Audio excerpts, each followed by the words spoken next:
What if the stories we've dismissed as mere myths could actually be windows into a forgotten world? Ancient Assyria, a civilization shrouded in mystery, left behind tales so extraordinary that they challenge our understanding of history. From towering winged guardians to prophecies that foretold the fall of empires, these legends blur the line between myth and reality. Today, we're diving into 30 Assyrian legends that might just hold more truth than we've ever imagined.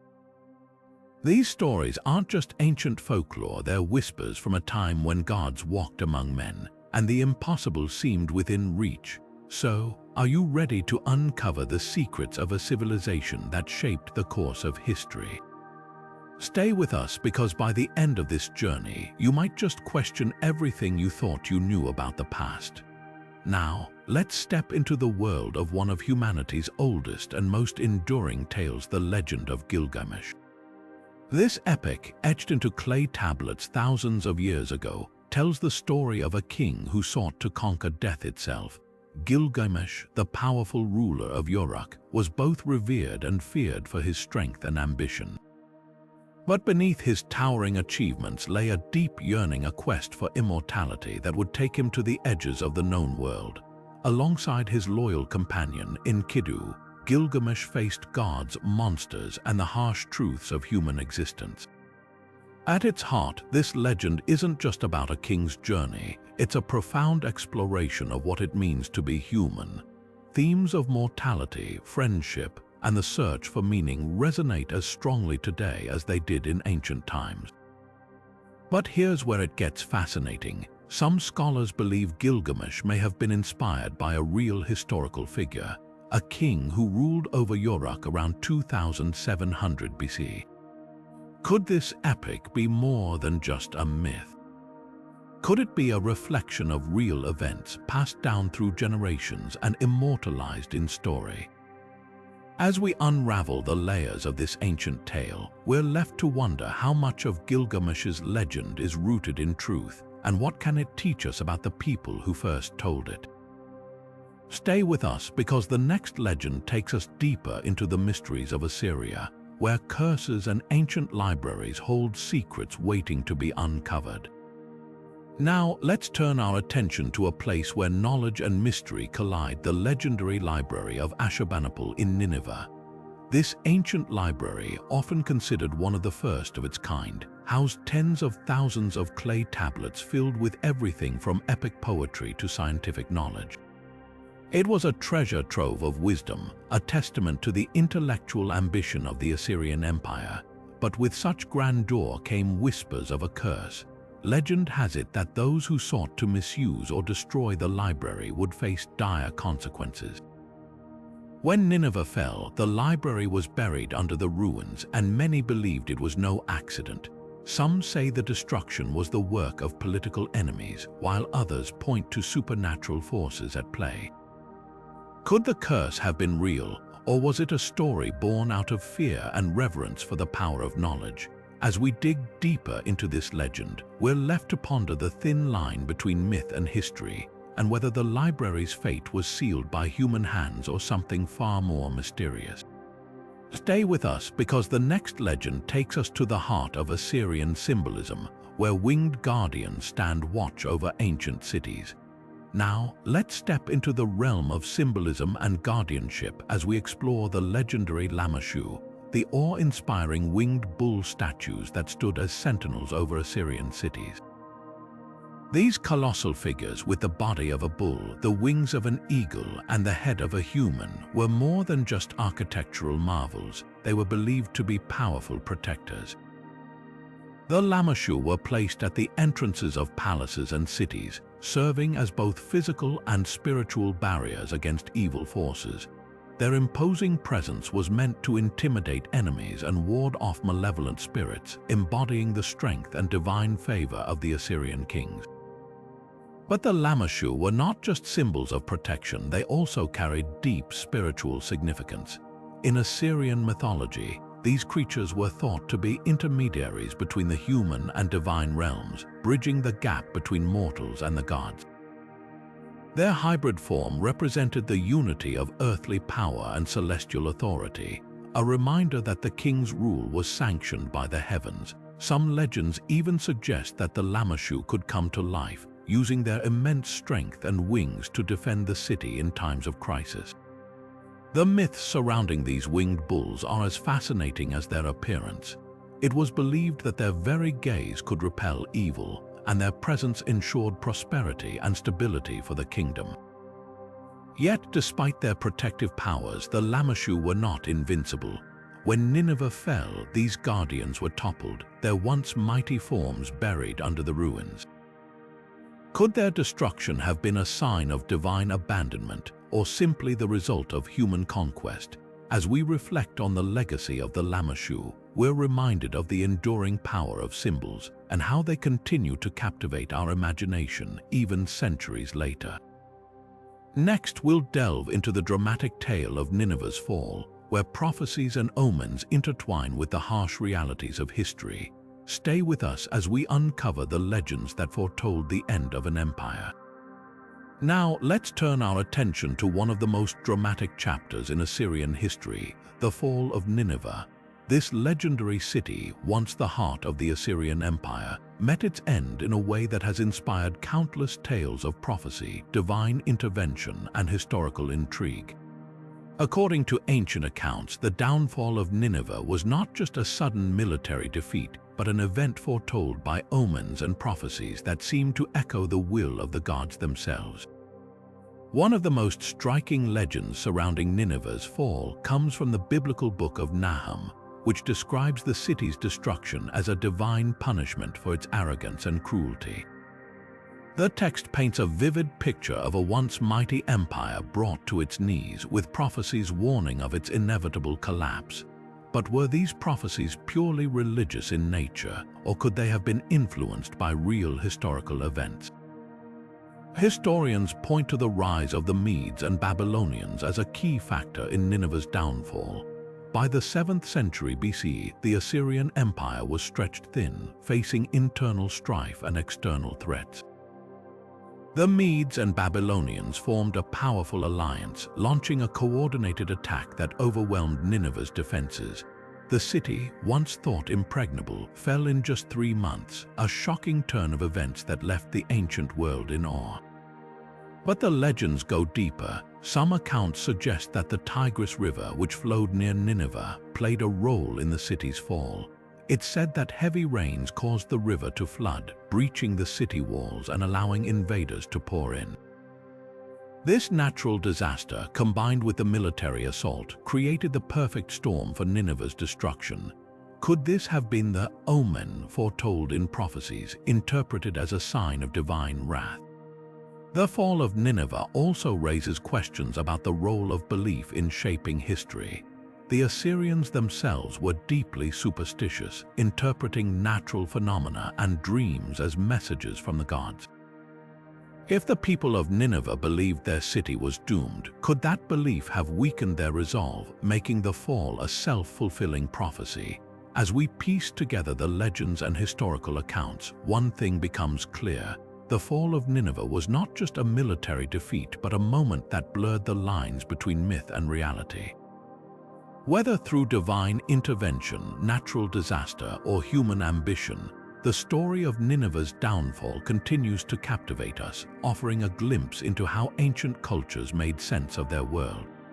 Next, we'll explore the enigmatic figure of Queen Semiramis, whose legendary rise to power and alleged supernatural abilities have sparked debate for centuries. Stay with us as we uncover the truth behind one of Assyria's most fascinating figures. Now, let's step into the realm of one of Assyria's most captivating figures, Queen Semiramis. Her story is a blend of myth, legend, and historical intrigue, making her one of the most enigmatic characters in ancient history. According to legend, Semiramis was not just a queen but a woman of extraordinary ambition and power, whose rise to the throne was as dramatic as it was mysterious. The tales of Semiramis often begin with her humble origins. Some accounts claim she was the daughter of a fish goddess, abandoned as a child and raised by doves, a symbol of divine favor. Others suggest she was a mortal woman of remarkable beauty and intelligence who caught the eye of King Ninus, the founder of Nineveh. Regardless of her beginnings, Semiramis quickly rose to prominence, eventually becoming co-ruler and, after Ninus's death, the sole sovereign of the Assyrian Empire. But what truly sets Semiramis apart are the legends of her supernatural abilities.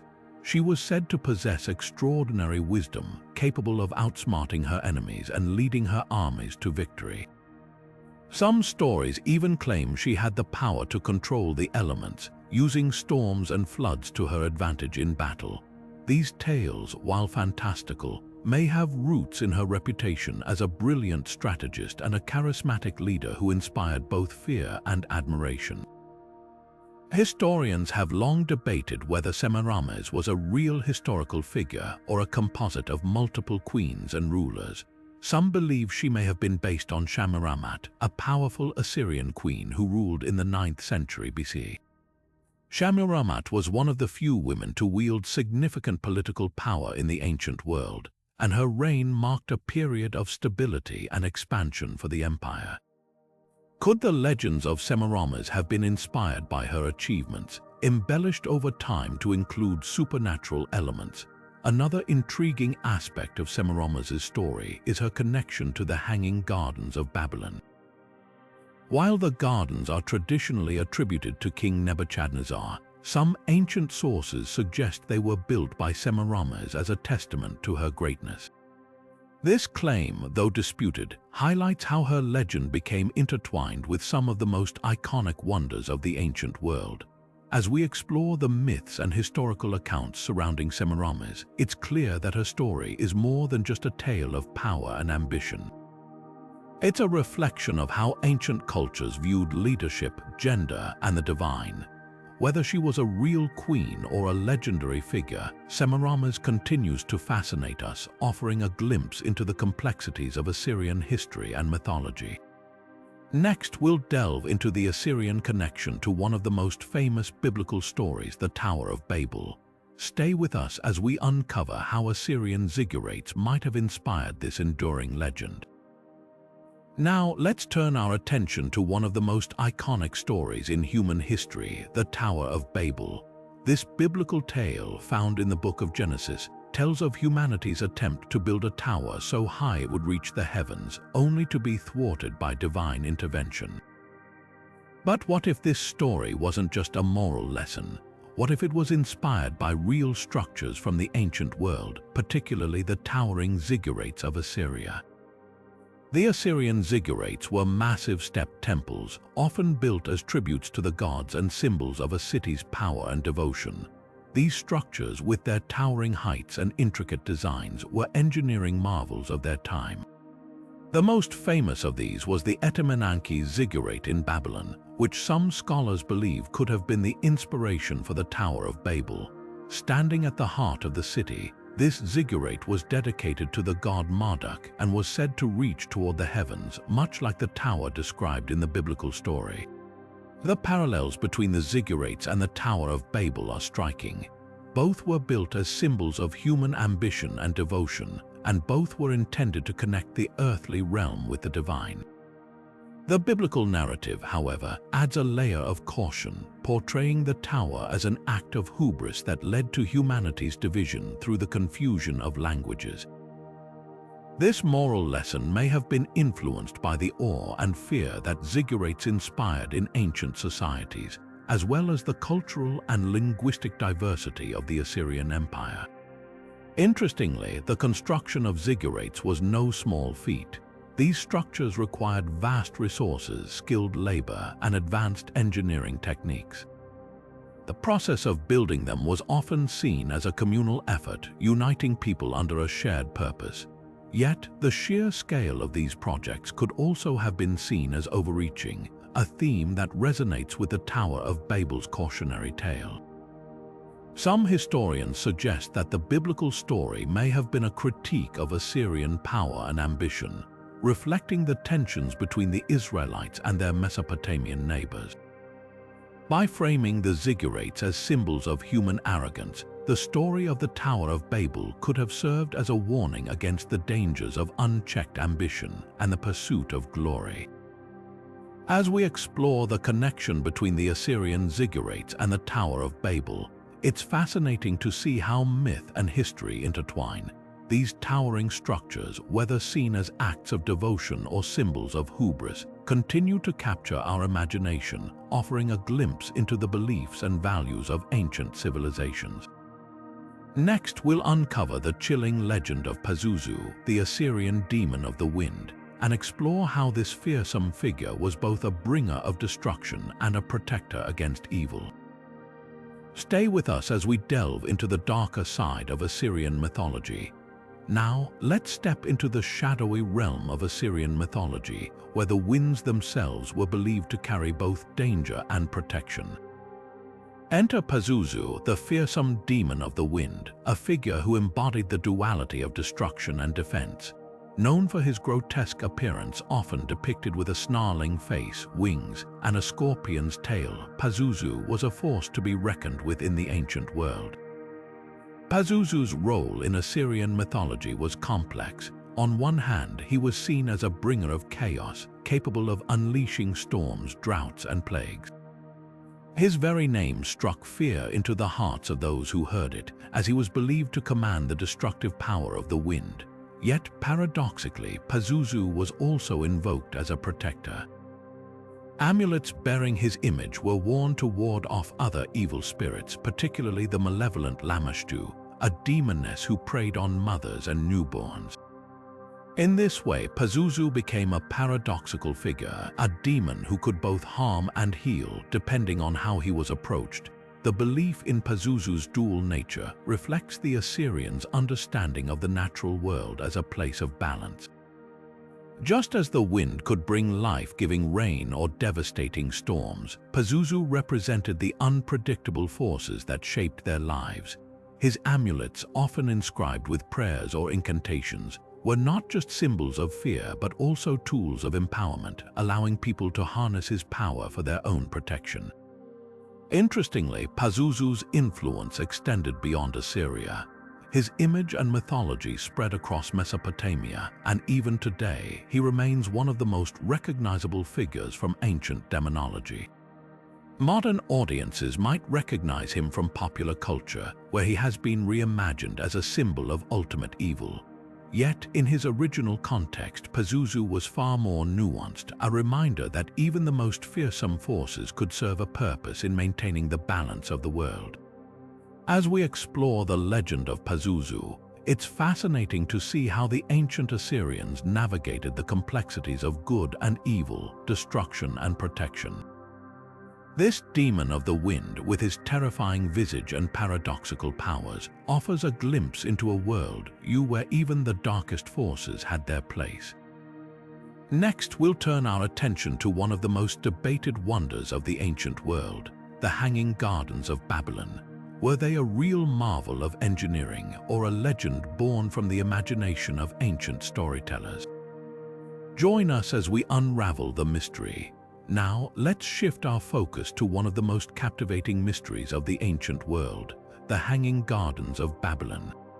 Often celebrated as one of the 7 wonders of the ancient world, these gardens have long been a subject of fascination and debate.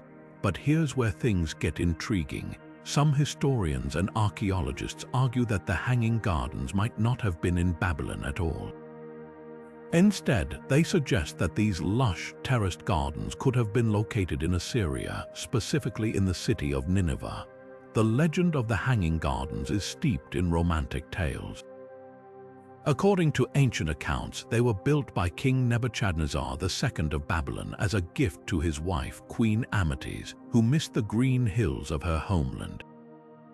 The gardens were said to be an engineering marvel, with towering terraces filled with exotic plants, trees, and flowers, all irrigated by an elaborate system of pumps and aqueducts. The image of these gardens, rising like a green mountain in the middle of a desert city, has captured imaginations for centuries. However, the mystery deepens when we consider the lack of physical evidence. Despite extensive excavations in Babylon, no trace of the Hanging Gardens has ever been found. This has led some scholars to propose an alternative theory that the gardens were actually located in Nineveh, the capital of the Assyrian Empire. They point to ancient texts and inscriptions that describe similar gardens built by the Assyrian king Sennacherib, who ruled more than a century before Nebuchadnezzar. Sennacherib's palace in Nineveh was said to have featured an elaborate system of aqueducts and waterworks, which could have supported such a grand garden. Adding to the intrigue, some ancient sources describe the gardens as being located near a river, which aligns more closely with Nineveh's geography than Babylon's. The Assyrians were also known for their advanced engineering skills, making it plausible that they could have constructed such a feat. So, were the Hanging Gardens of Babylon actually an Assyrian creation? The debate continues with compelling arguments on both sides. What's clear, though, is that the legend of these gardens reflects the ingenuity and ambition of ancient civilizations. Whether in Babylon or Nineveh, the idea of a lush, man-made paradise in the heart of a desert city speaks to humanity's enduring desire to conquer nature and create beauty. As we ponder the true origins of the Hanging Gardens, we're reminded of how history and legend often intertwine, leaving us with tantalizing mysteries to unravel. Next, we'll explore another fascinating aspect of Assyrian culture, the role of oracles and prophecies in shaping the empire's destiny. Stay with us as we uncover the secrets of Assyrian divination. Now, let's turn our attention to the enigmatic world of Assyrian prophecies, where the line between divine insight and human ambition often blurred. The Assyrians, like many ancient civilizations, placed great faith in the power of oracles and seers to predict the future. These prophecies weren't just mystical curiosities, they played a crucial role in shaping the decisions of kings, the outcomes of wars, and the fate of the empire itself. At the heart of Assyrian prophecy was the belief that the gods communicated their will through signs and omens. Kings and rulers relied heavily on a class of priests and diviners who interpreted these messages. These diviners would examine the livers of sacrificed animals, observe the flight patterns of birds, or even study the movements of celestial bodies to uncover the gods' intentions. The results of these rituals were taken so seriously that they could determine whether an army marched into battle or a new temple was built. One of the most fascinating aspects of Assyrian prophecy is how it intertwined with politics. Kings often used prophecies to legitimize their rule, claiming that their actions were divinely sanctioned. For example, when King Esarhaddon faced a rebellion, he consulted oracles to ensure his victory. The prophecies not only bolstered his confidence but also rallied his troops, who believed they were fighting with the gods' favor. In this way, prophecies became a powerful tool for maintaining control and inspiring loyalty. But were these prophecies truly divine, or were they cleverly crafted to serve political ends? Some historians suggest that the oracles and diviners may have tailored their predictions to align with the desires of the ruling class. After all, a prophecy that promised victory or prosperity could strengthen a king's position, while one that foretold doom might be suppressed or reinterpreted. This raises intriguing questions about the role of belief and manipulation in ancient societies. The influence of Assyrian prophecies extended beyond the battlefield and the throne room. They also shaped everyday life, guiding decisions about agriculture, trade, and even marriage. For the Assyrians, the future wasn't something to be left to chance. It was a realm to be decoded and controlled with the help of those who claimed to hear the whispers of the gods. As we reflect on the role of Assyrian prophecies, we're reminded of how deeply intertwined faith and power can be. These ancient practices offer a glimpse into a world where the divine and the human were inseparable, and where the future was seen not as a mystery but as a puzzle to be solved. Next, we'll journey to the lost city of Nimrud, where tales of grandeur and curses await. Stay with us as we uncover the secrets of this ancient metropolis. Now let's step into the shadows of history and uncover the mysteries of the lost city of Nimrud. Once a thriving center of Assyrian power, Nimrud was a city of unparalleled grandeur, its streets lined with towering palaces, intricate temples, and sprawling gardens. But beneath its splendor lay whispers of curses and hidden treasures, stories that have captivated historians and treasure hunters alike for centuries. Nimrud, known in ancient times as Kalhu, was founded by King Shalmaneser I and later transformed into a royal capital by Ashurbanipal II. It became a symbol of Assyrian might, a city designed to awe and intimidate. Its walls were adorned with intricate carvings depicting the triumphs of kings, and its temples housed statues of gods that seemed to watch over the city with divine authority. Yet, for all its glory, Nimrud's fate was sealed by time and conflict, leaving behind ruins that still hold secrets waiting to be uncovered.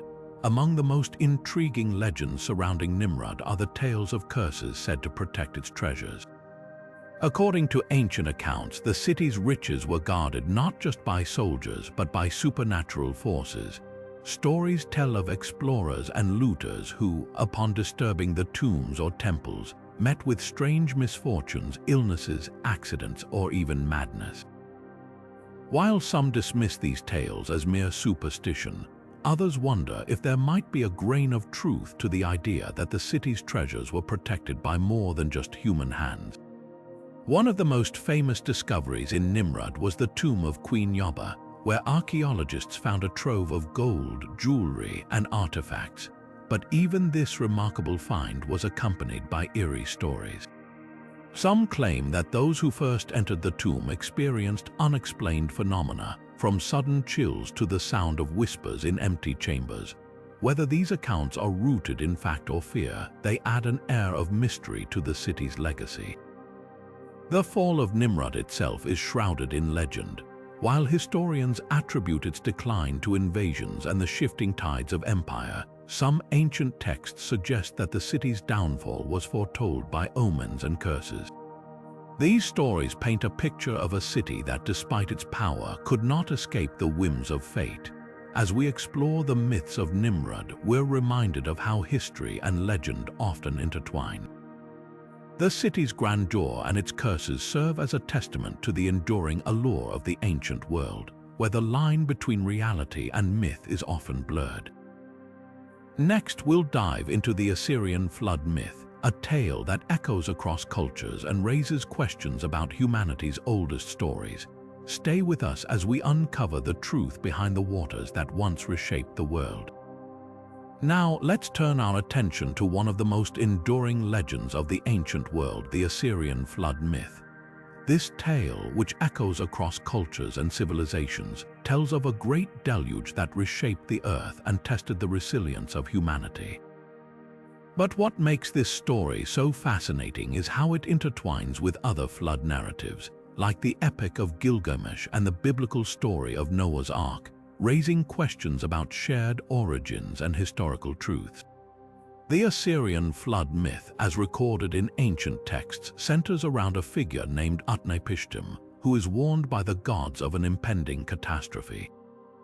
Instructed to build a massive boat, Utnapishtim gathers his family, animals, and supplies to survive the coming flood. After the waters recede, he offers a sacrifice to the gods, who grant him immortality as a reward for his obedience.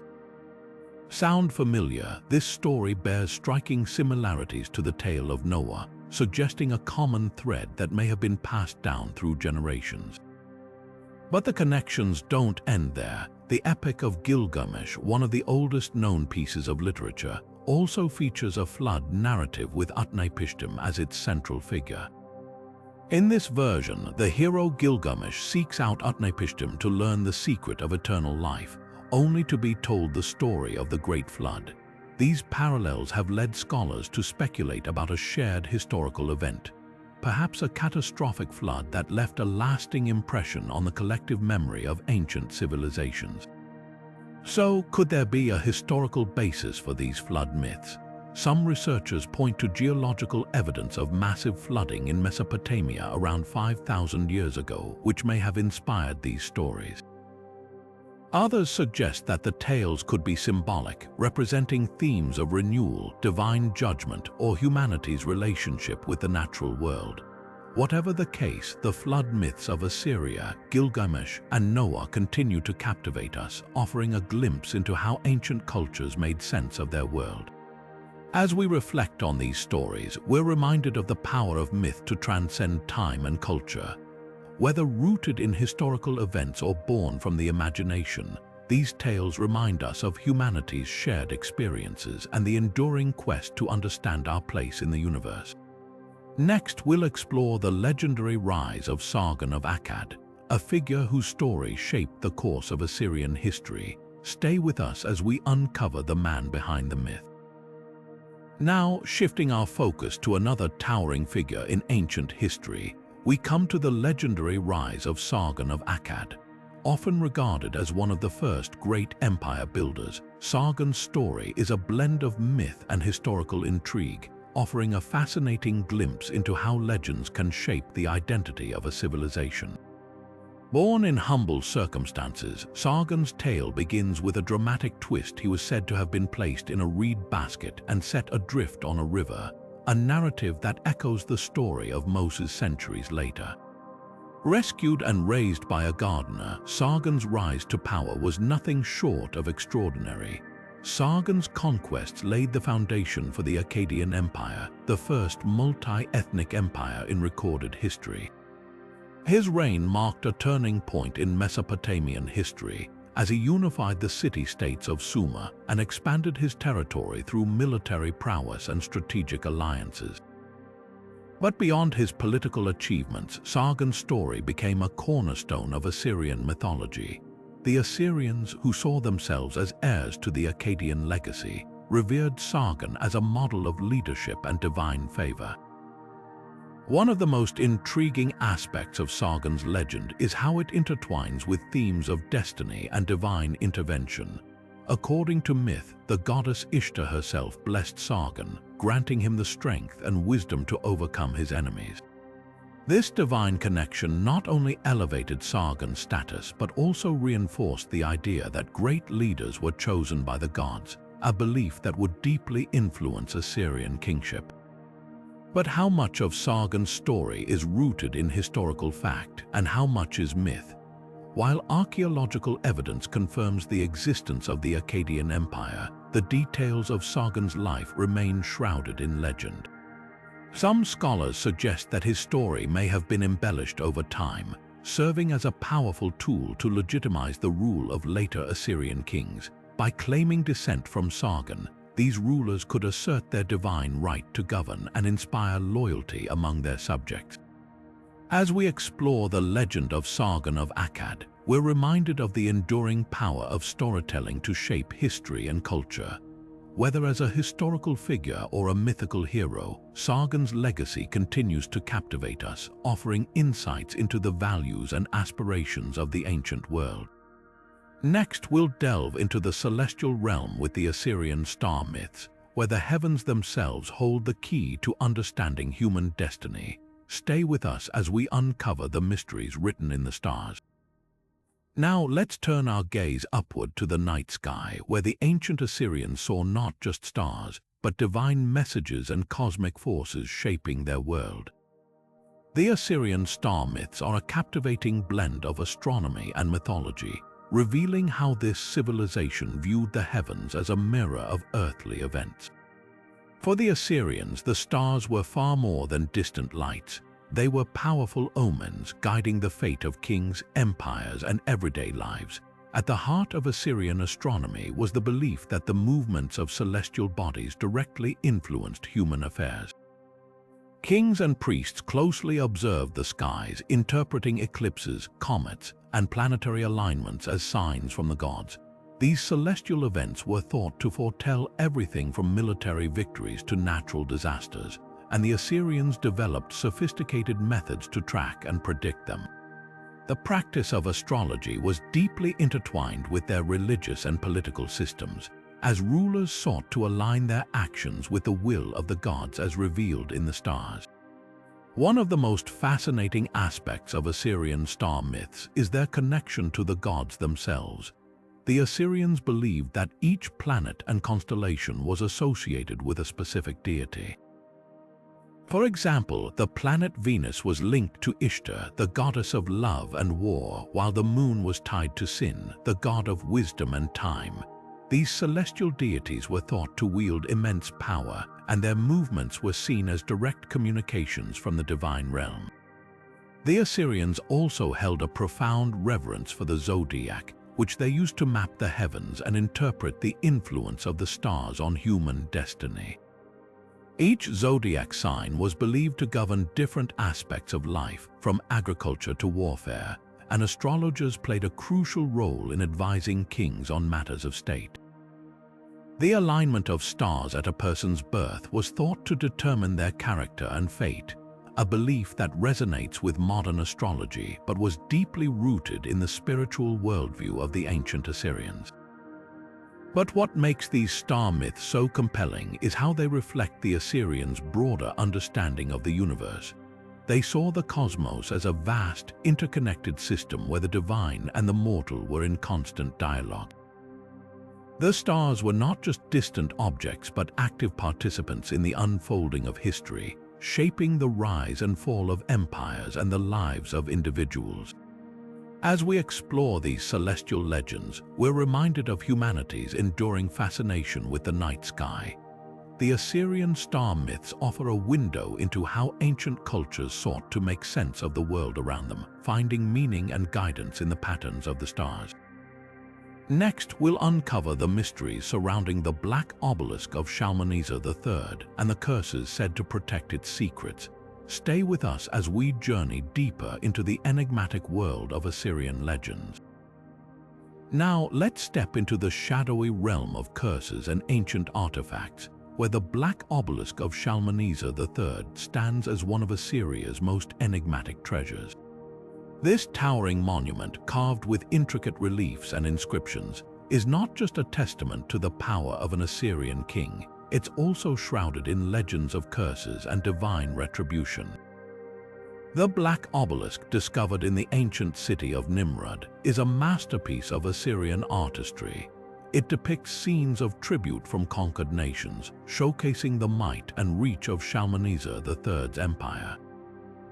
But beyond its historical significance, the obelisk is said to carry a dark secret, a curse placed upon those who dare to disturb it. According to legend, anyone who defaces or removes the obelisk from its rightful place would incur the wrath of the gods, bringing misfortune and disaster upon themselves. This belief in curses was deeply rooted in Assyrian culture. The Assyrians saw their monuments not just as political statements but as sacred objects imbued with divine power. To tamper with such artifacts was to challenge the gods themselves, and the consequences were believed to be severe. Stories of explorers and archaeologists who encountered the obelisk often include eerie accounts of strange occurrences, illnesses, accidents, and unexplained events that some attribute to the curse. But what makes the curse of the black obelisk so intriguing is how it reflects the Assyrians' worldview. For them, the physical and spiritual worlds were deeply intertwined. An object like the obelisk wasn't just a piece of stone, it was a conduit for divine energy, a link between the mortal realm and the gods. The curse served as a warning, a reminder of the sacred boundaries that separated the human and the divine. As we explore these tales, it's worth considering how much of the curse is myth and how much might be rooted in historical events. Could the stories of misfortune surrounding the obelisk be coincidental, or do they hint at something more profound? The black obelisk continues to captivate historians and enthusiasts alike, not just for its artistry but for the mysteries it holds. Next, we'll descend into the depths of the Assyrian underworld, a realm of shadows and spirits where the journey of the soul unfolds. Join us as we uncover the legends that reveal how the ancient Assyrians envisioned life after death. Now, let's venture into the shadowy depths of the Assyrian underworld, a realm where the living dared not tread and the souls of the departed embarked on a journey unlike any other. Known as Urkala, this dark and desolate domain was ruled by the fearsome goddess Ereshkigal, who held absolute power over the dead. For the ancient Assyrians, the underworld was not just a place of punishment or reward. It was a complex, layered world where the soul's journey reflected the mysteries of life, death, and the divine. The journey to Urkala was fraught with peril. According to legend, the soul had to pass through 7 gates, each guarded by a fearsome deity. At every gate, the soul was stripped of something, a piece of clothing, a possession, or even a part of their identity. By the time they reached Ereshkigal's throne, they stood bare and vulnerable, a stark reminder of the impermanence of earthly life. This process wasn't just symbolic, it was a spiritual transformation, a shedding of the mortal self to prepare for the afterlife. Ereshkigal, the queen of the underworld, was both feared and revered. She was often depicted as a stern and unyielding figure, yet her role was essential in maintaining the balance between life and death. Alongside her was Nergal, the god of war and pestilence, who served as her consort and enforcer. Together, they ruled over Urkala, ensuring that the souls of the dead remained in their domain, never to return to the world of the living. But the Assyrian underworld wasn't just a place of darkness and despair. It was also a realm of judgment where the deeds of the living were weighed against the divine laws. Those who had lived virtuous lives might find favor with the gods, while those who had strayed from the path of righteousness faced eternal torment. This belief in a moral reckoning after death reflects the Assyrians' deep sense of justice and their conviction that actions in life had consequences beyond the grave. What makes the legends of the Assyrian underworld so fascinating is how they mirror the fears and hopes of the ancient world. The journey through Urkala wasn't just a tale of the afterlife. It was a reflection of the human experience, a reminder of the fragility of life and the inevitability of death. These stories also reveal the Assyrians' intricate understanding of the cosmos, where the underworld was as much a part of the divine order as the heavens above. As we leave the depths of Urkala behind, we'll turn our attention to another powerful figure in Assyrian mythology, Tiamat, the primordial goddess of the ocean. Her story is one of chaos, creation, and the eternal struggle between order and destruction. Join us as we uncover the myths that shaped the Assyrian understanding of the universe itself. Now, let's dive into the swirling waters of Assyrian mythology, where the primordial goddess Tiamat reigns supreme. Known as the embodiment of the chaotic, untamed ocean, Tiamat's story is one of creation, destruction, and the eternal struggle between order and chaos. In the Assyrian creation myth, Tiamat is not just a goddess, she is the very essence of the primordial waters from which all life emerged. Her tale is central to understanding how the ancient Assyrians viewed the origins of the universe and the forces that shaped it. According to legend, Tiamat existed long before the world as we know it. She was the mother of all gods, a powerful and ancient force who personified the raw, unformed chaos of the cosmos. Alongside her consort Apsu, the god of fresh water, Tiamat represented the duality of creation, the mingling of salt water and fresh water that gave rise to life. But this harmony was short-lived. When the younger gods born from Tiamat and Apsu began to disrupt the primordial peace with their noise and activity, Apsu grew angry and plotted to destroy them. Tiamat, however, was torn. While she loved her children, she also felt a deep connection to the chaos she embodied. When Apsu was killed by the god E, Tiamat's grief and rage transformed her into a force of vengeance. She created an army of monstrous creatures, including dragons and serpents, to wage war against the younger gods. This marked the beginning of a cosmic battle that would determine the fate of the universe. Enter Marduk, the god of storms and the champion of the younger gods. Marduk was chosen to confront Tiamat, and he accepted the challenge with a condition. If he succeeded, he would become the supreme ruler of the gods. Armed with powerful weapons and the support of his fellow deities, Marduk faced Tiamat in a battle that shook the heavens and the earth. The clash between them was not just a physical struggle, it was a symbolic fight between chaos and order, between the old ways and the new. Marduk's victory was decisive. He captured Tiamat, split her body in two, and used her remains to create the heavens and the earth. Her tears became the rivers, and her roar became the thunder. This act of creation established Marduk as the supreme god and brought order to the cosmos, but Tiamat's legacy endured. Her story reflects the Assyrian belief in the cyclical nature of existence, the idea that creation arises from destruction and that chaos is an essential part of the cosmic balance. The myth of Tiamat and Marduk offers a profound insight into Assyrian cosmology. It reveals their understanding of the universe as a dynamic interplay of opposing forces, where order must constantly be imposed upon chaos. Tiamat's transformation from a nurturing mother to a vengeful destroyer underscores the complexity of divine power and the dual nature of creation itself. As we leave the turbulent waters of Tiamat's story behind, we'll turn our attention to another fascinating aspect of Assyrian mythology: their war rituals. These practices were steeped in divine favor and omens, offering a glimpse into how the Assyrians sought to align their earthly endeavors with the will of the gods. Join us as we explore the legends that shaped their approach to warfare and the supernatural. Now, shifting our focus from the cosmic battles of gods to the earthly struggles of mortals, we step into the world of Assyrian war rituals. The Assyrians, known for their formidable military prowess, believed that success in battle was not just a matter of strategy and strength, but also a reflection of divine will. Their war rituals were deeply intertwined with their religious beliefs, creating a fascinating blend of the sacred and the martial. Before any major campaign, Assyrian kings and generals would seek the favor of the gods through elaborate ceremonies. These rituals were designed to ensure victory by aligning their actions with the divine plan. One of the most important practices was the consultation of omens. Assyrian priests, known as Baru, specialized in interpreting signs from the gods. They would examine the livers of sacrificed animals, observe the flight patterns of birds, and even interpret dreams to predict the outcome of battles. These omens were taken very seriously, and decisions about when and where to fight often hinged on their interpretation.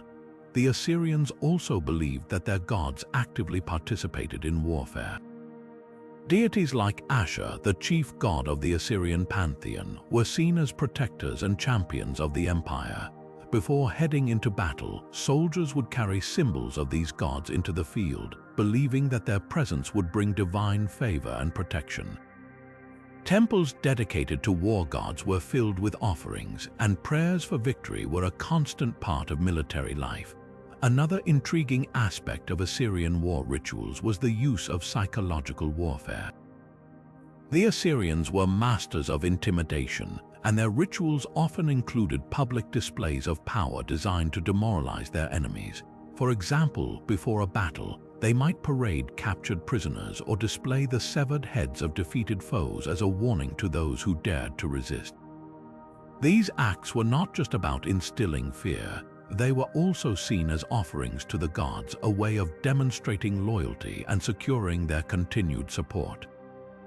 The Assyrians' belief in divine favor extended to their weapons and armor, which were often inscribed with prayers and symbols invoking the protection of the gods. Shields, swords, and chariots were not just tools of war but sacred objects imbued with spiritual power. Even the act of preparing for battle was a ritual in itself, with soldiers purifying themselves and donning their armor in a ceremonial manner. As we explore these rituals, it becomes clear that for the Assyrians, war was more than just a physical conflict. It was a spiritual endeavor. Their belief in the gods' involvement in every aspect of warfare shaped their strategies, their tactics, and even their mindset on the battlefield. This deep connection between the divine and the martial offers a unique window into the Assyrian worldview, where the line between the sacred and the secular was often blurred. With this understanding of their war rituals, we can better appreciate how the Assyrians built one of the most powerful empires of the ancient world. Their faith in divine guidance and their meticulous attention to omens and rituals reveal a culture that saw itself as an instrument of the god's will. As we move forward, we'll uncover another layer of Assyrian mythology, where the stars themselves held the keys to understanding the future. Join us as we delve into the legends of Assyrian astronomy and their belief in the influence of celestial bodies on human affairs. Now, as we turn our gaze from the battlefield to the realm of the divine, we find ourselves drawn to one of the most captivating myths in Assyrian mythology, the legend of Ishtar's descent into the underworld. This tale, rich with symbolism and emotion, offers a profound glimpse into the Assyrian understanding of life, death, and the cyclical nature of existence. Ishtar, the goddess of love, fertility, and war, was one of the most revered deities in the Assyrian pantheon. Her story begins with a bold and daring decision to descend into the underworld, the domain of her sister Ereshkigal, the queen of the dead. This journey was not undertaken lightly, for the underworld was a place of no return, a shadowy realm where the rules of the living world no longer applied. As Ishtar approached the gates of the underworld, she was met with resistance. The gatekeeper, instructed by Ereshkigal, demanded that Ishtar remove a piece of her divine attire at each of the 7 gates. With each step, Ishtar was stripped of her power and identity, symbolizing the gradual loss of self that comes with death. By the time she reached Ereshkigal's throne, Ishtar stood naked and vulnerable, a stark contrast to her usual radiant and powerful form. Ereshkigal, perhaps out of jealousy or a desire to assert her authority, subjected Ishtar to a harsh fate. She struck her sister down, leaving her lifeless body hanging on a hook. This act plunged the world above into chaos. With Ishtar gone, love and fertility ceased to exist. Crops withered, animals stopped reproducing, and the natural order was thrown into disarray. The gods, alarmed by the sudden imbalance, intervened. They sent a messenger to the underworld to negotiate Ishtar's release. Ereshkigal, though reluctant, agreed to let Ishtar go, but only if a substitute could be found to take her place. Ishtar, upon her return, chose her husband Tammuz, the god of shepherds and vegetation, to take her place in the underworld. This decision, while tragic, ensured the continuation of the cycle of life and death. The myth of Ishtar's descent is more than just a story. It is a reflection of the Assyrian worldview. It illustrates the interconnectedness of life and death, the necessity of sacrifice, and the eternal cycle of renewal. Ishtar's journey symbolizes the transformative power of loss and the hope of rebirth, themes that resonated deeply with the Assyrians and their understanding of the natural world. As we reflect on this legend, we see how it encapsulates the Assyrian belief in the balance between the divine and the mortal, the living and the dead. Ishtar's descent reminds us that even in the darkest moments, there is the potential for renewal and growth. And with this understanding, we prepare to explore another facet of Assyrian mythology, where the sacred and the natural world intertwine once more. Join us as we uncover the legends surrounding the sacred trees of Assyria and their role in religious rituals and symbolism.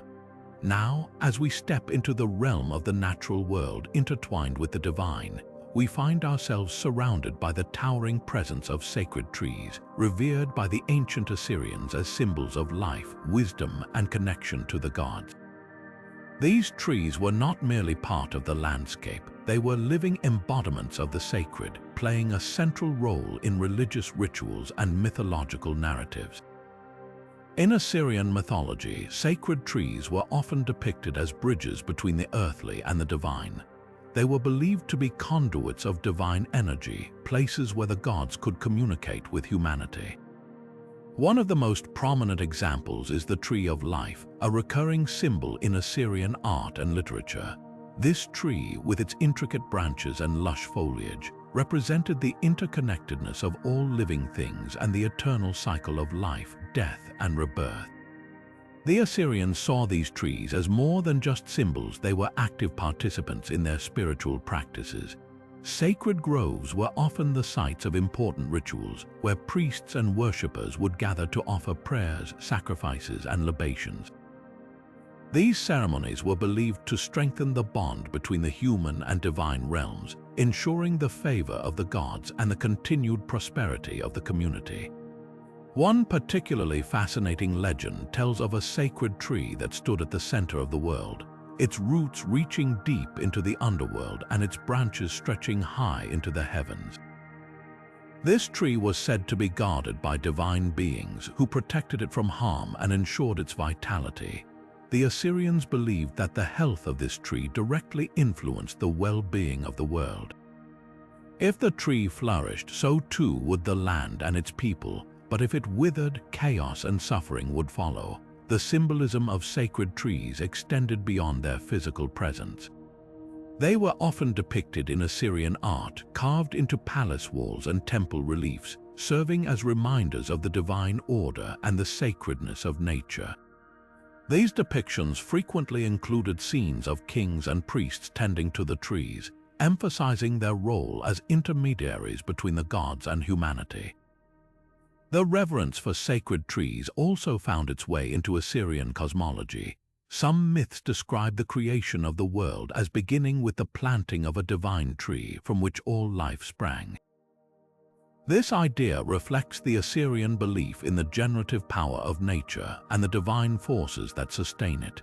As we reflect on the legends of Assyrian sacred trees, we see how deeply intertwined they were with the spiritual and cultural life of the ancient Assyrians. These trees were not just symbols of the divine, they were living reminders of humanity's connection to the natural world and the gods who governed it. And with this understanding, we prepare to explore another fascinating aspect of Assyrian mythology, where the wisdom of the ancients takes on a new form. Join us as we uncover the myths of the Apkallu, the 7 sages who are said to have brought civilization to humanity. Now, as we turn our attention to the wisdom of the ancients, we encounter the fascinating legend of the Apkallu, the 7 sages who are believed to have brought the gifts of civilization to humanity. These mysterious figures, often depicted as part human, part fish beings, were revered as the intermediaries between the gods and mankind, tasked with imparting knowledge, order, and culture to the early world. The Apkallu were said to have emerged from the waters of the primordial ocean, embodying the wisdom of the gods. According to Assyrian mythology, they were sent by the god E, the deity of wisdom and fresh water, to guide humanity in its earliest days. Each of the 7 sages was associated with a specific aspect of civilization, from agriculture and architecture to law and writing. Their teachings laid the foundation for the development of society, transforming chaotic human existence into one of structure and prosperity. One of the most intriguing aspects of the Apkallu is their dual nature. While they were revered as wise and benevolent figures, they were also seen as otherworldly and even fearsome. Their fish-like appearance symbolized their connection to the divine realm, as well as their origins in the watery abyss from which all life was believed to have emerged. This duality reflects the Assyrian understanding of wisdom as both a gift and a responsibility, requiring balance and reverence. The Apkallu were not just mythical figures, they played a central role in Assyrian rituals and royal ideology. Kings often claimed descent from or association with the Apkallu, using their legacy to legitimize their rule and emphasize their role as protectors of divine order. In palace reliefs and inscriptions, the sages were depicted alongside kings, symbolizing the transfer of divine knowledge and the continuity of civilization. One particularly captivating legend tells of how the Apkallu were summoned to protect the world during times of crisis. It was believed that their presence could ward off chaos and restore balance, ensuring the survival of humanity. This idea highlights the Assyrian belief in the cyclical nature of history, where periods of order and disorder alternated, and the intervention of divine beings was necessary to maintain harmony. The legacy of the Apkallu extends beyond Assyrian mythology, influencing later cultures and traditions. Their stories resonate with similar figures in other ancient civilizations, such as the Seven Sages of Greece or the Wise Men of various folklore traditions. This cross-cultural connection suggests a universal human fascination with the idea of divine beings guiding humanity toward enlightenment. As we reflect on the legend of the Apkallu, we see how deeply their story is woven into the fabric of Assyrian culture. They represent the enduring human quest for knowledge and the belief in the transformative power of wisdom. And with this understanding, we prepare to delve into another captivating aspect of Assyrian mythology, where the forces of chaos and creation take center stage. Join us as we explore the myths of dragons, symbols of both destruction and divine power in the ancient world. Now, as we shift our focus to the realm of myth and symbolism, we encounter the awe-inspiring legends of dragons in Assyrian mythology. These powerful creatures, often depicted as serpentine or winged beings, held a significant place in the ancient Assyrian imagination, representing both chaos and divine power. Unlike the dragons of later European folklore, Assyrian dragons were deeply intertwined with the cosmic order, embodying the forces of destruction and creation that shaped the world. In Assyrian myths, dragons were not merely monsters to be slain. They were complex symbols of the natural and supernatural worlds. One of the most famous dragon-like figures in Assyrian mythology is Tiamat, the primordial goddess of the ocean, who we briefly touched on earlier. Tiamat, often depicted as a massive, serpentine dragon, represented the chaotic waters from which all life emerged. Her battle with the god Marduk, who sought to bring order to the universe, is one of the most dramatic tales in Assyrian mythology. This epic struggle symbolizes the eternal conflict between chaos and order, a theme that resonates deeply in the human experience. Another prominent dragon figure in Assyrian lore is Pazuzu, a creature with the body of a serpent, the forelegs of a lion, and the hind legs of an eagle. This hybrid beast was closely associated with the god Marduk and often appeared in art and architecture as a protective symbol. The Pazuzu was believed to guard sacred spaces and ward off evil, embodying the dual nature of dragons as both destructive and protective forces. Dragons also played a role in Assyrian cosmology, where they were seen as manifestations of the natural world's unpredictability. Storms, floods, and other natural disasters were often attributed to the actions of dragon-like beings, reflecting the Assyrians' understanding of the world as a place where order and chaos were in constant tension. This belief in the cyclical nature of chaos and creation is a recurring theme in Assyrian mythology, highlighting the importance of balance and harmony in both the physical and spiritual realms. The battles between gods and dragons were not just tales of conflict, they were also stories of transformation. In defeating a dragon, a god often gained new powers or established a new order, symbolizing the triumph of civilization over chaos. These myths served as a reminder of the fragility of human achievements and the need for vigilance in maintaining order. As we reflect on the role of dragons in Assyrian mythology, we see how these creatures were more than just symbols of destruction. They were integral to the Assyrian understanding of the world, representing the forces that shaped both the natural and divine realms. And with this understanding, we prepare to explore another fascinating aspect of Assyrian culture, where the divine right of kings takes center stage. Join us as we delve into the myths surrounding the Assyrian kings and their connection to the gods. Turning now to the realm of power and divinity, we explore the fascinating legends surrounding the Assyrian kings and their divine right to rule. In ancient Assyria, kings were not just political leaders. They were seen as intermediaries between the gods and the people, chosen by the divine to maintain order and prosperity in the land. This belief in the divine right of kings was central to Assyrian culture, shaping everything from governance to religious rituals. The Assyrian kings were often depicted as the earthly representatives of the gods, particularly Ashur, the chief deity of the Assyrian pantheon.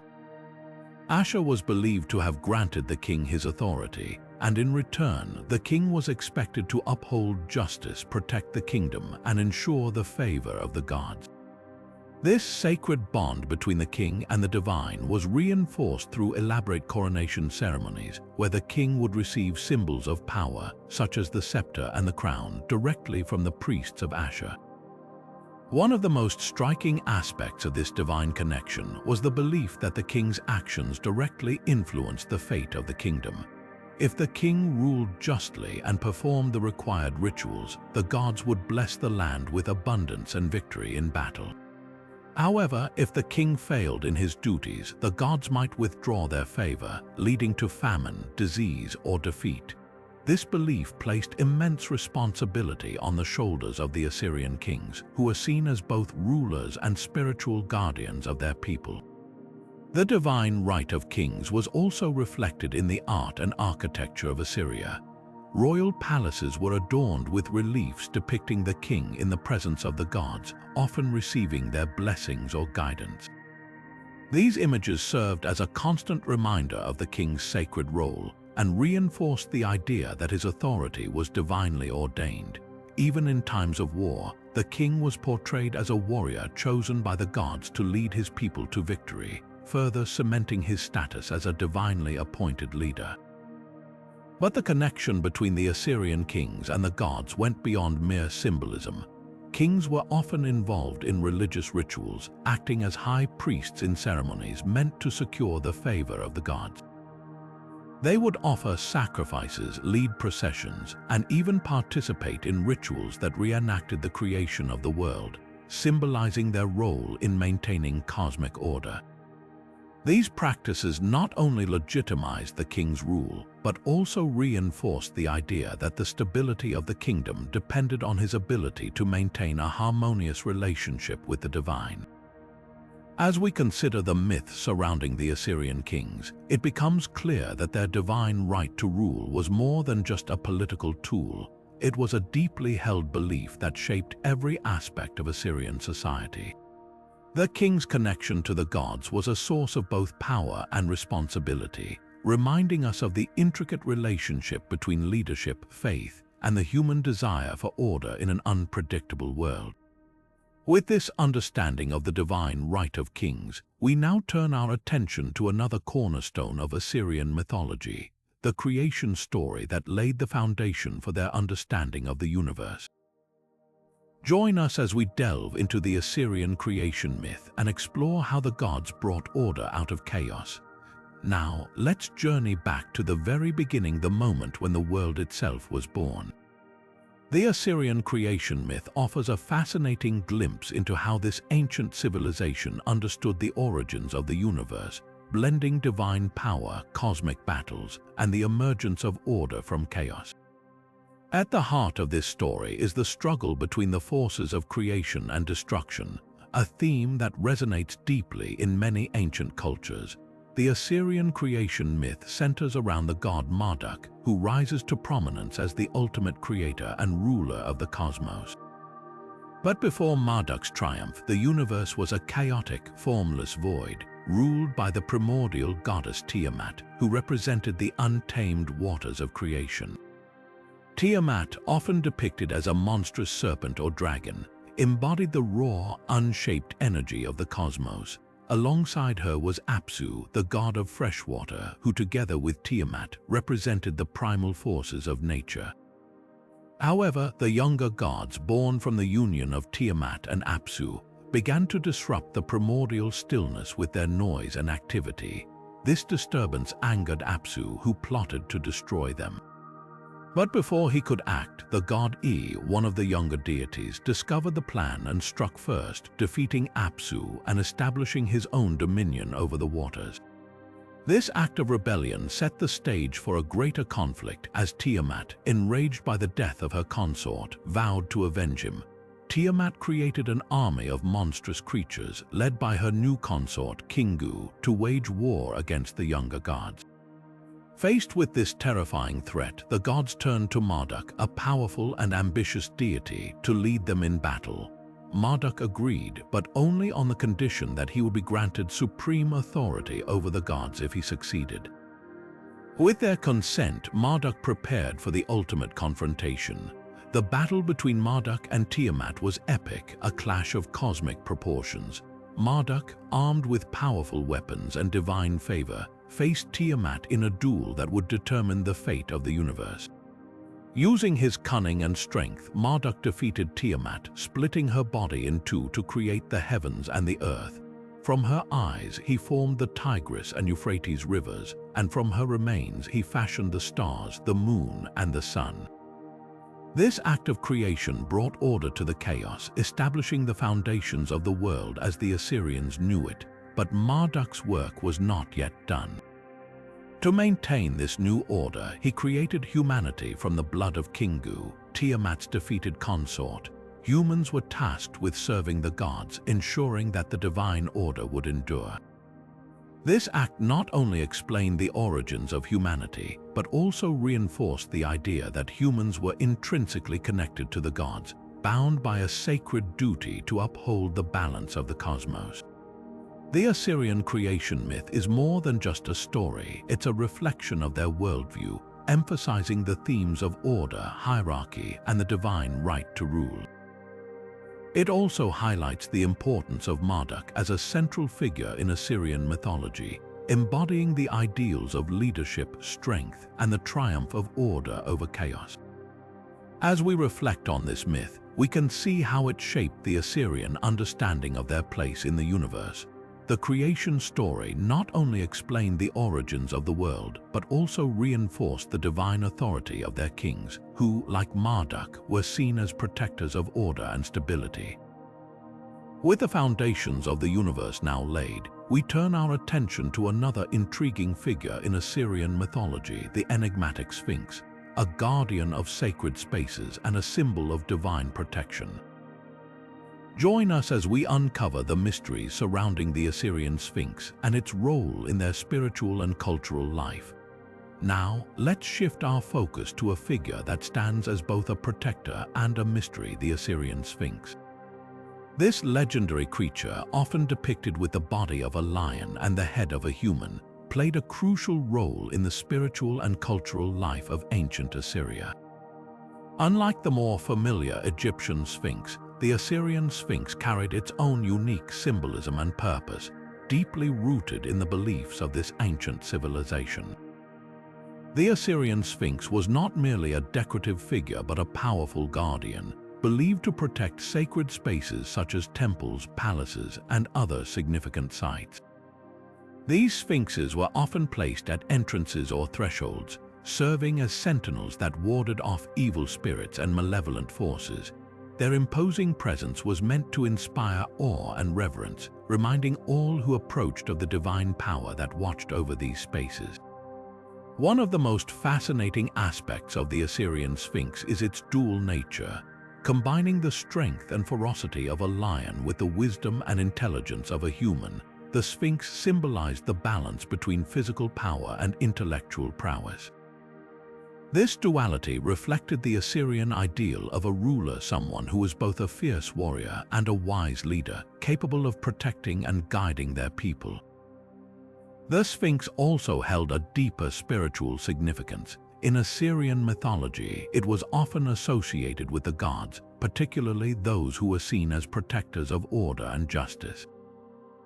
By placing sphinxes at the entrances of sacred spaces, the Assyrians believed they were invoking the favor and protection of these deities.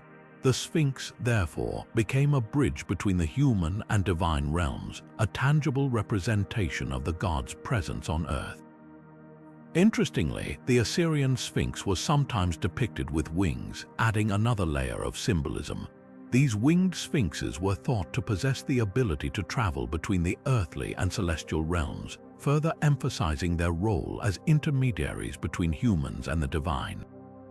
The wings also symbolized freedom and transcendence, suggesting that the Sphinx was not bound by the limitations of the physical world. The myths surrounding the Assyrian Sphinx also highlight its role as a keeper of secrets and knowledge.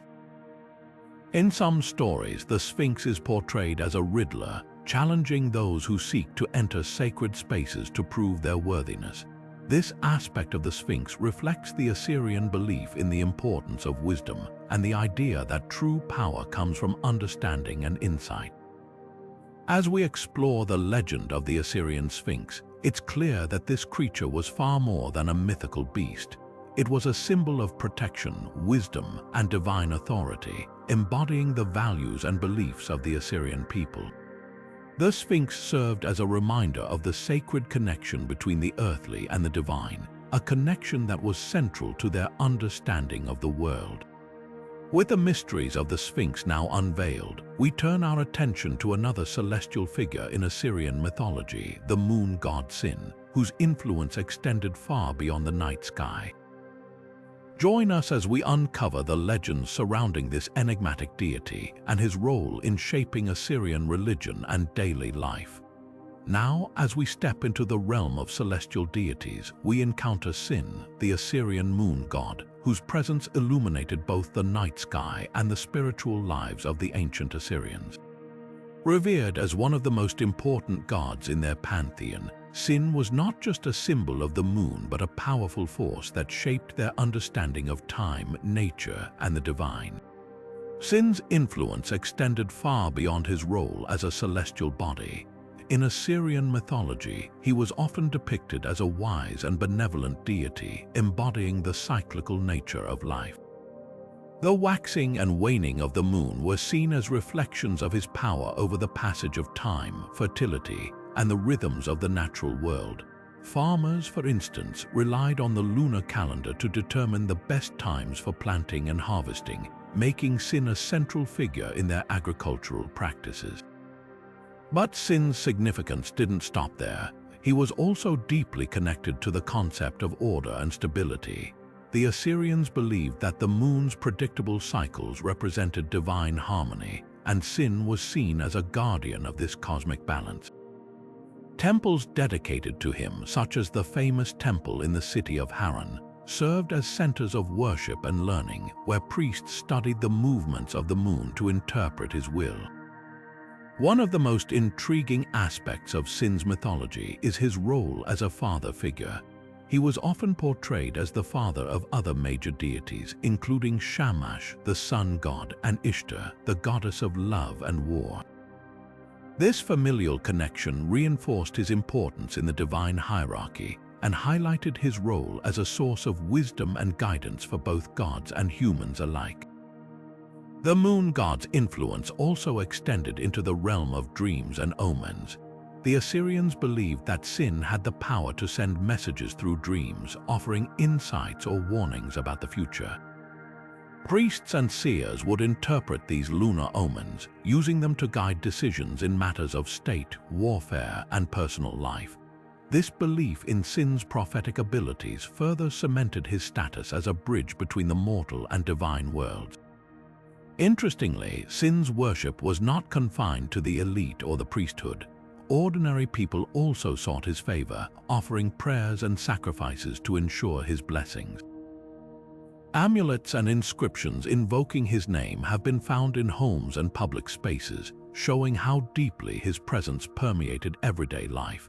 As we reflect on the legends of Sin, it's clear that he was more than just a moon god. He was a symbol of time, wisdom, and divine order, whose influence touched every aspect of Assyrian society. From the fields of farmers to the halls of kings, Sin's light guided the Assyrians through the cycles of life, offering both comfort and inspiration. With the mysteries of Sin now illuminated, we turn our attention to another symbol of renewal and rebirth in Assyrian mythology, the legendary phoenix. Join us as we explore the myth surrounding this fascinating creature and its enduring significance in ancient Assyrian culture. Moving from the celestial wisdom of Sin, we now turn to a creature that embodies the very essence of transformation and renewal, the Assyrian phoenix. This legendary bird, often depicted as a symbol of rebirth, holds a unique place in the mythology of ancient Assyria, representing the eternal cycle of life, death, and regeneration. The Assyrian phoenix, much like its counterparts in other cultures, was believed to rise from its own ashes, symbolizing the triumph of life over death. This powerful imagery resonated deeply with the Assyrians, who saw the phoenix as a metaphor for the resilience of their civilization and the natural world. The bird's ability to renew itself was not just a tale of survival, but a reminder of the enduring power of hope and renewal in the face of adversity. In Assyrian art and literature, the phoenix was often portrayed with radiant plumage, its wings outstretched as if embracing the dawn of a new era. This imagery was closely tied to the Assyrian understanding of time and the cyclical nature of existence. Just as the seasons changed and the moon waxed and waned, the phoenix's rebirth symbolized the perpetual renewal of life, offering comfort and inspiration to those who faced challenges or loss. The cultural significance of the phoenix extended beyond its symbolic meaning. It was also associated with divine favor and protection. Some legends suggest that the phoenix was a messenger of the gods, sent to guide and inspire humanity during times of great change. Its appearance was often interpreted as an omen of hope, signaling the beginning of a new chapter or the resolution of a difficult period. Interestingly, the phoenix was not just a solitary figure in Assyrian mythology. It was sometimes linked to other deities, particularly those associated with the sun and fire, further emphasizing its connection to light, warmth, and renewal. This interplay between the phoenix and the divine highlights its role as a bridge between the mortal and spiritual realms, much like the moon god Sin. The enduring legacy of the Assyrian phoenix can still be seen today in modern interpretations of the myth. Its story continues to inspire, reminding us of the power of resilience and the possibility of new beginnings. Whether in ancient times or the present day, the phoenix remains a timeless symbol of hope, renewal, and the unbreakable spirit of life. As we leave the soaring wings of the phoenix behind, our journey through Assyrian legends takes us to the sacred mountains where the divine and the earthly meet. Join us as we explore the myths surrounding these towering peaks and their role as places of divine encounter in Assyrian culture. Now, as we ascend from the symbolic heights of the phoenix, we find ourselves standing at the base of the sacred mountains where the earth meets the heavens in Assyrian mythology.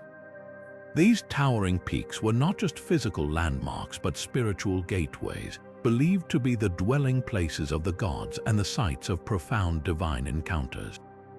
The Assyrians held a deep reverence for their sacred mountains, viewing them as bridges between the mortal world and the realm of the divine. These mountains were often associated with specific deities, each peak serving as a throne or sanctuary for a particular god or goddess. For example, Mount Nisir, mentioned in the Epic of Gilgamesh, was thought to be the resting place of the Ark after the Great Flood, a story that echoes across many ancient cultures. Legends tell of kings and heroes who journeyed to these sacred heights to seek wisdom, blessings, or divine intervention.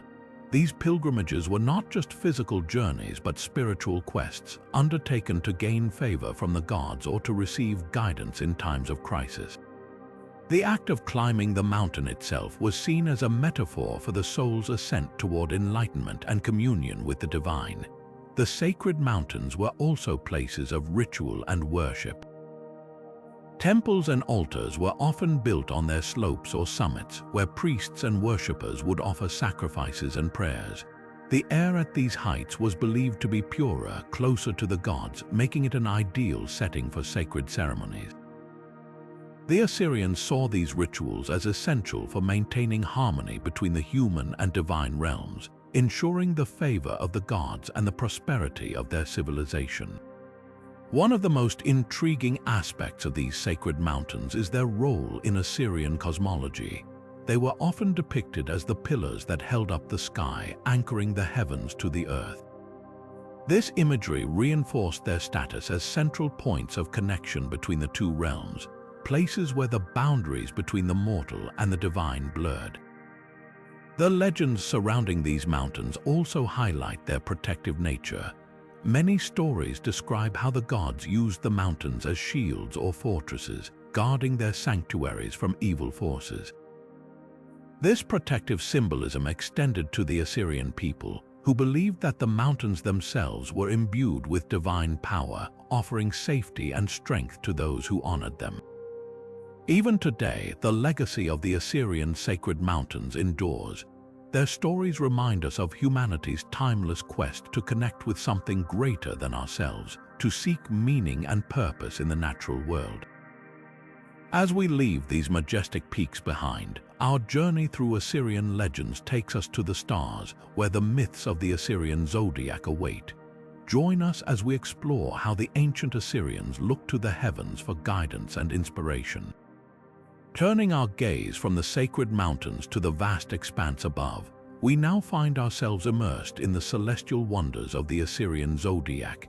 The ancient Assyrians, like many cultures, looked to the stars not just for navigation but for guidance, believing that the heavens held secrets to their fate and the will of the gods. The Assyrian zodiac, a complex system of celestial observation, played a central role in their understanding of the cosmos and their place within it. At the heart of this system were the 12 constellations, each associated with specific deities, seasons, and symbolic meanings. These constellations were not merely patterns in the sky but living entities, believed to influence everything from agricultural cycles to the destinies of kings. For instance, the constellation of the Lion, often linked to the goddess Ishtar, symbolized strength and royalty, while the Bull, associated with the storm god Adad, represented power and fertility. The Assyrians used their zodiac as a tool for divination, a practice deeply woven into their daily lives. Priests and astrologers would meticulously track the movements of the stars and planets, interpreting their alignments as messages from the gods. These celestial omens were consulted before major decisions, such as going to war, crowning a new king, or even planning the harvest. The belief was that by understanding the will of the heavens, they could align their actions with divine favor and avoid misfortune. One of the most fascinating aspects of the Assyrian zodiac is its connection to time. The 12 constellations were divided into 12 months, each governed by a specific sign. This division not only structured their calendar but also influenced rituals and festivals. For example, the month of Nisan, associated with the constellation of the Ram, marked the beginning of the Assyrian New Year and was a time of renewal and celebration. The alignment of celestial events with earthly activities highlights the Assyrians' profound belief in the interconnectedness of the cosmos and human life. The influence of the Assyrian zodiac extended beyond their borders, shaping the astrological traditions of neighboring cultures. Elements of their system can be traced in later Babylonian, Greek, and even Roman astrology, showcasing the enduring legacy of their celestial wisdom. The Assyrians' meticulous observations and interpretations laid the groundwork for the study of the stars, blending science and spirituality in a way that continues to captivate us today. As we reflect on the Assyrian zodiac, we are reminded of humanity's enduring fascination with the stars. The ancient Assyrians saw the heavens as a mirror of their world, a place where gods and mortals could communicate through the language of the cosmos. Their zodiac was more than a map of the sky. It was a guide to life, a testament to their quest for understanding and harmony with the universe. With the stars still shining brightly above us, our journey through Assyrian legends now takes us to the realm of healing and magic. Join us as we uncover the mysteries of Assyrian healing rituals, where the power of the divine met the needs of the mortal body. Moving from the celestial wonders of the Assyrian zodiac, we now step into the realm of healing and magic, where the ancient Assyrians sought to mend both body and spirit. The Assyrian healing rituals were a fascinating blend of science, spirituality, and the supernatural, reflecting their belief that illness was often caused by divine displeasure or malevolent forces. To combat these afflictions, they developed intricate practices that combined medicinal knowledge with the power of prayer and incantation. At the core of Assyrian healing was the idea that the gods held the ultimate power over life and death. Priests and healers acted as intermediaries, invoking deities like E, the god of wisdom and water, and Gula, the goddess of healing, to intervene on behalf of the sick.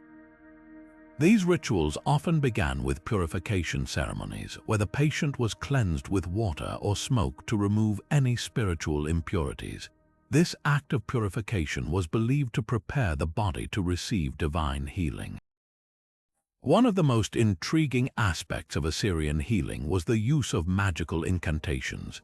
These were carefully crafted spells, often written on clay tablets, that called upon the gods to drive away evil spirits or curses believed to cause illness. The incantations were recited in a specific manner, sometimes accompanied by the burning of herbs or the creation of amulets.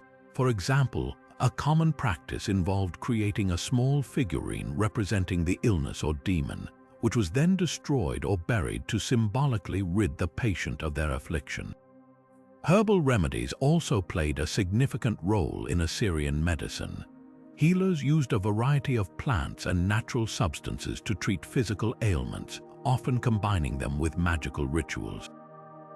Ingredients like myrrh, frankincense, and licorice root were prized for their healing properties and were believed to carry divine blessings.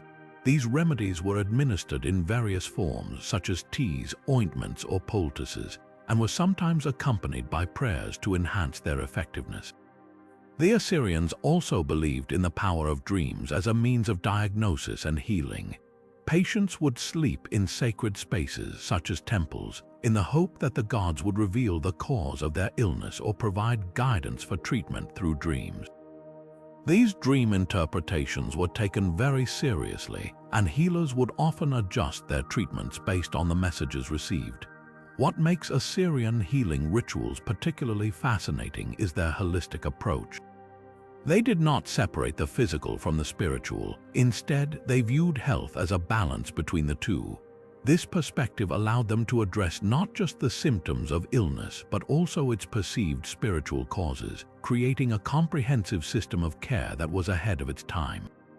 As we explore these ancient practices, it's impossible not to marvel at the ingenuity and faith of the Assyrians. Their healing rituals remind us that, even thousands of years ago, humanity sought to understand and overcome the mysteries of illness, blending the tangible and the intangible in their quest for wellness. With the echoes of ancient prayers still lingering, our journey through Assyrian legends now takes us to the final frontier, the afterlife. Join us as we uncover the myths and beliefs surrounding the Assyrian concept of life beyond death, where the soul's journey continues in the realm of the divine.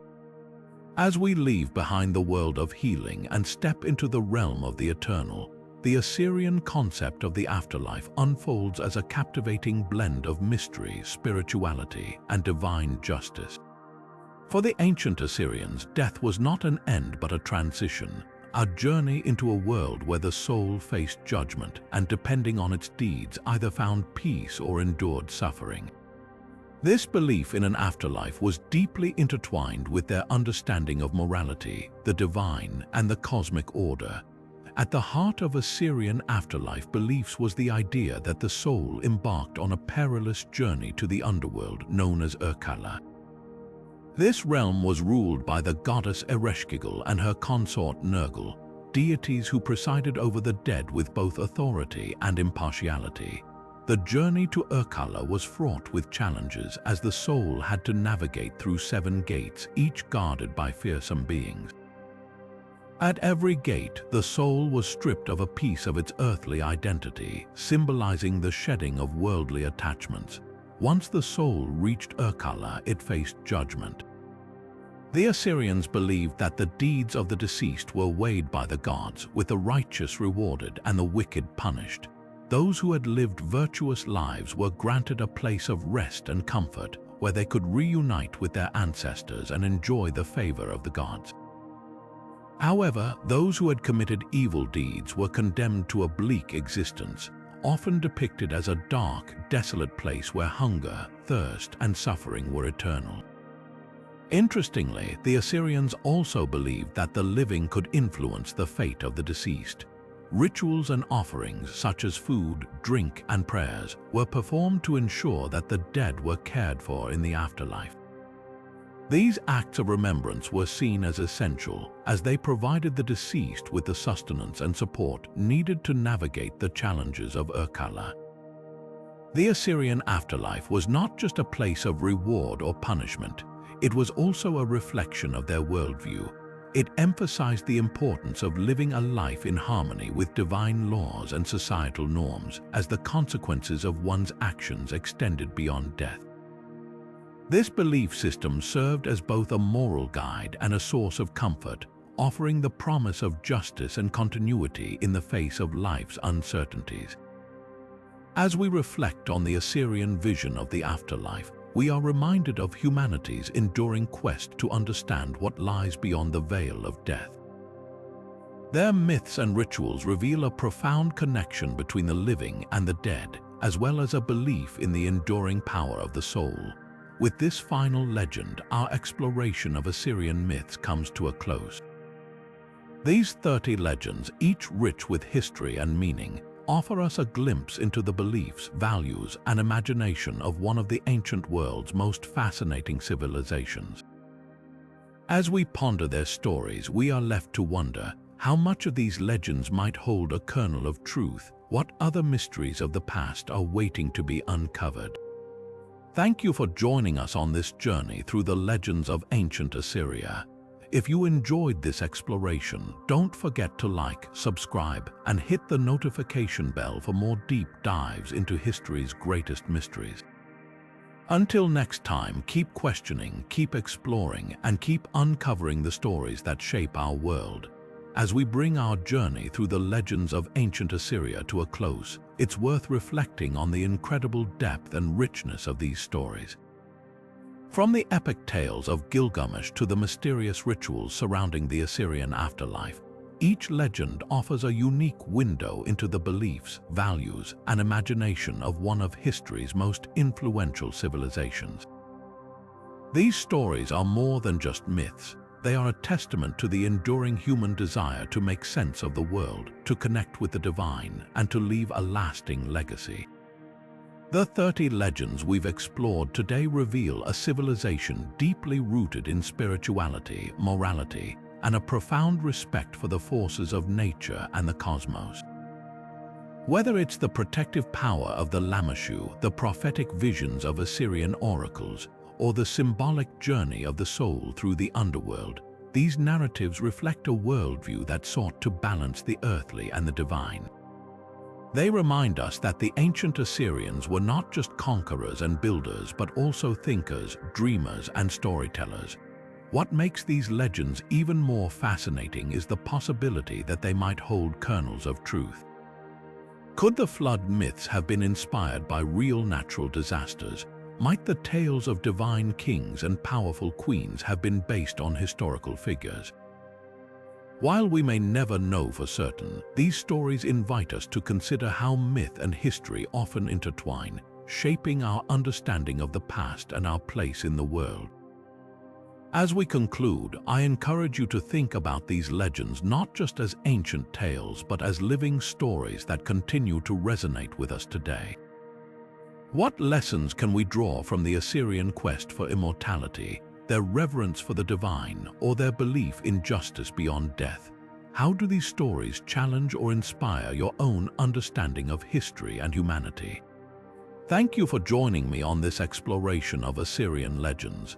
If you found this journey as fascinating as I did, don't forget to like, subscribe, and hit the notification bell for more deep dives into history's greatest mysteries. And of course, I'd love to hear your thoughts. What do you think these legends might reveal about the ancient world? Share your theories and reflections in the comments below. Until next time, keep questioning, keep exploring, and keep uncovering the stories that shape our world.